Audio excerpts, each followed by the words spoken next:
बहुत समय पहले की बात है। सीतापुर गांव में चंदन नाम का एक बहुत ही बुद्धिमान किसान रहता था। चंदन मौसम के रंग को देखकर बता देता था कि बारिश होगी या नहीं।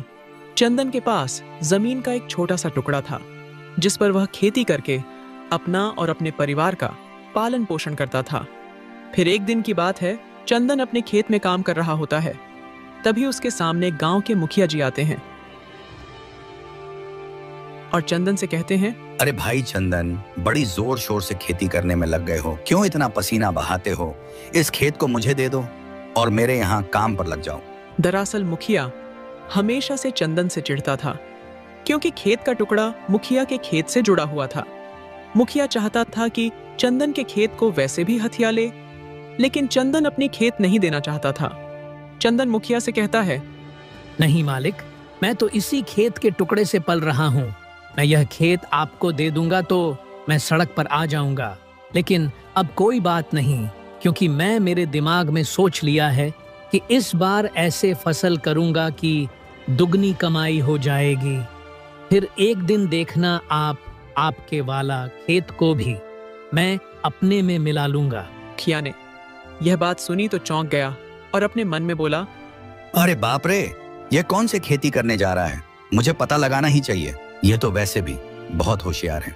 अरे भाई चंदन, पर तुम खेती किसकी करने जा रहे हो, बताओ तो। ऐसे नहीं बताऊंगा मालिक, ये थोड़ा अंदर की बात है।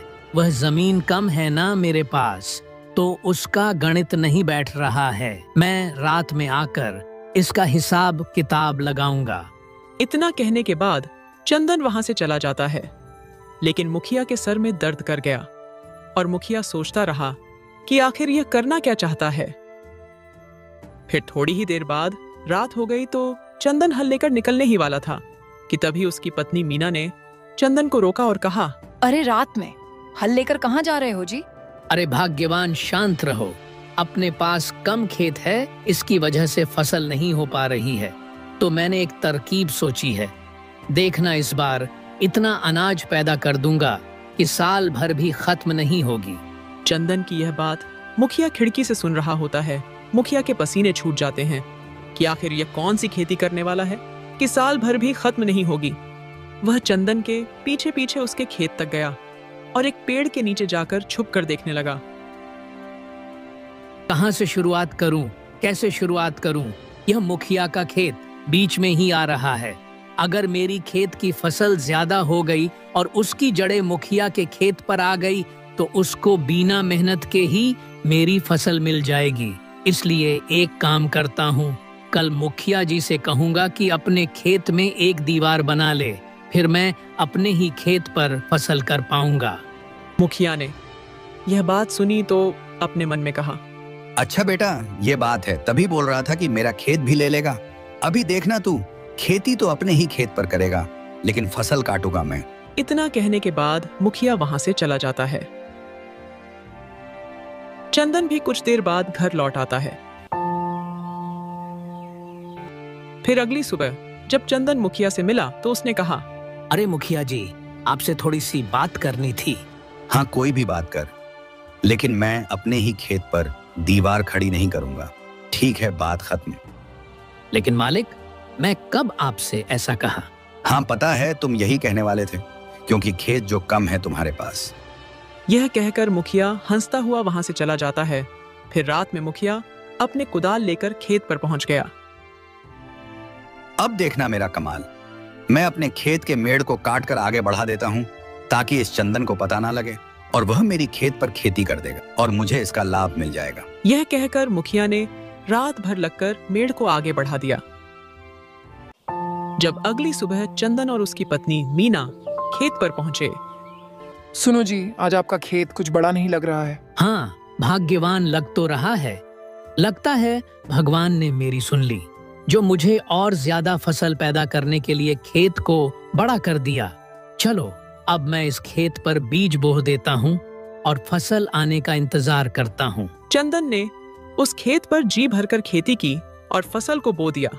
महीने निकल गए और फसल पककर तैयार भी हो गए, तो वह फसल धान की थी। पूरा खेत धान से भर गया। जब काटने की बारी आई तो मुखिया ने चंदन से कहा, अरे रुको भाई चंदन, इतनी भी जल्दी क्या है?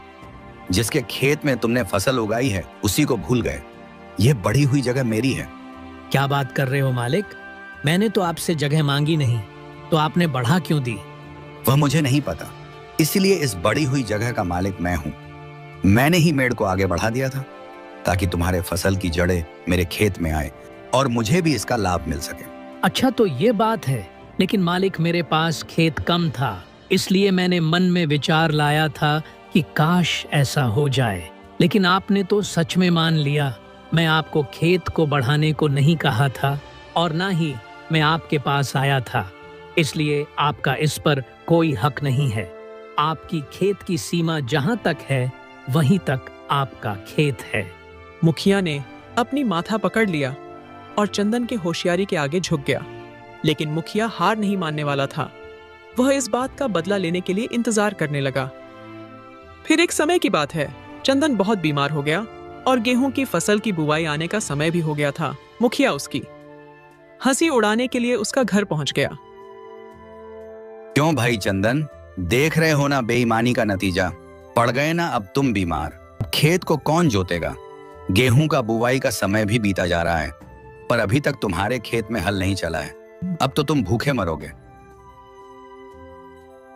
मालिक, मैं क्यों भूखा मरूंगा?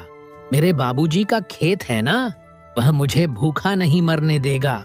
ऐसा वरदान है उस खेत को। कौन सा वरदान? मैं क्यों बताऊं आपको? आप जाओ यहाँ से, मेरी चिंता मत करो। मुखिया के मन में फिर से सवाल घूमने लगा। मुखिया उसके घर से गया तो सही, लेकिन बाहर ही छुप गया। और जब रात हुई तो उसकी पत्नी मीना ने पूछा, सुनो जी, बाबूजी ने ऐसा कौन सा वरदान दे गए थे कि वह खेत हमें भूखा नहीं मरने देगा? अपने खेत में तो हल तक नहीं चला है, फिर यह सब कैसे? अरे भाग्यवान, तुम चिंता क्यों करती हो? आज मैं तुम्हें सच बता ही देता हूँ, तो सुनो। अपने खेत में बाबूजी कहीं पर सोने के मटका गाड़ दिया है, जिसे हमें खोद कर निकालना है। इसलिए तो इस बार मैंने खेत को नहीं जोता है। क्यों इतना मेहनत करना है जब इतना सारा सोना मिल ही जाएगा तो? अच्छा, तो यह बात है। मैं तुझे इस बार भूखा मारकर ही रहूंगा। मैं जाकर तेरे खेत से वह सोने का मटका निकाल लूंगा और तुझे कुछ भी नहीं मिलेगा। अब फिर क्या था? मुखिया कुदाल लेकर रात में पहुंच गया चंदन के खेत पर। फिर पूरे खेत को कुदाल से खोद डाला, फिर भी मटका नहीं मिला। जब रात बीती और सुबह हुई तो मुखिया चंदन के घर पर पहुंचा और चंदन से बोला, अरे चंदन, कहाँ है तेरे सोने का मटका? तूने तो कहा था कि तेरे खेत में सोने का मटका है। मैंने सब जगह देखा, कहीं नहीं मिला सोने का मटका। कहीं नहीं मिला? ऐसा कैसे हो सकता है? आपने उत्तर और पश्चिम के दिशा में नहीं देखा होगा। मैं जाकर देखता हूँ। अरे जाते कहाँ हो? मैंने पूरब, पश्चिम, उत्तर, दक्षिण सभी जगह पर खोद डाला, कहीं नहीं मिला वह सोने का मटका। सभी जगह पर खोद डाला? अरे ओ भाग्यवान, सुनती हो? वह बीज ले आओ। मुखिया जी ने हमारा खेत को पूरा खोद डाला है। अब मुझे हल चलाने की कोई जरूरत नहीं है। किसी ने सही कहा है कि भगवान गरीबों की सुनते ज्यादा है। इसका मतलब तुमने झूठ कहा था। वहां कोई सोना नहीं है। मालिक, सोना होता तो मैं कब का निकाल कर जमींदार बन जाता। वह तो मैंने अपने दिल बहलाने के लिए कहा था। लेकिन मेरे एक बात समझ में नहीं आ रही है। ये बात आपको किसने बताई? मुझे कौन बताएगा? मैं क्या तुम्हारे घर पर थोड़ी था। वह तो मुझे रात में सपना आया था। अच्छा, तो ये बात है। बेचारा मुखिया मुंह लटकाकर वहां से चला गया।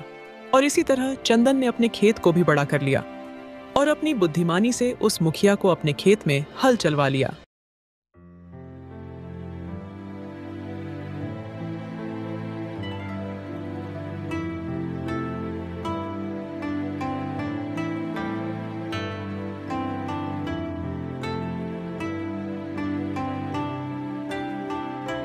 हेलो दोस्तों, अगर यह कहानी आपको पसंद आई है तो हमारे चैनल को शेयर एंड सब्सक्राइब ज़रूर कीजिए। इसी तरह से अच्छी अच्छी स्टोरी मैं आपको लाता रहूँगा।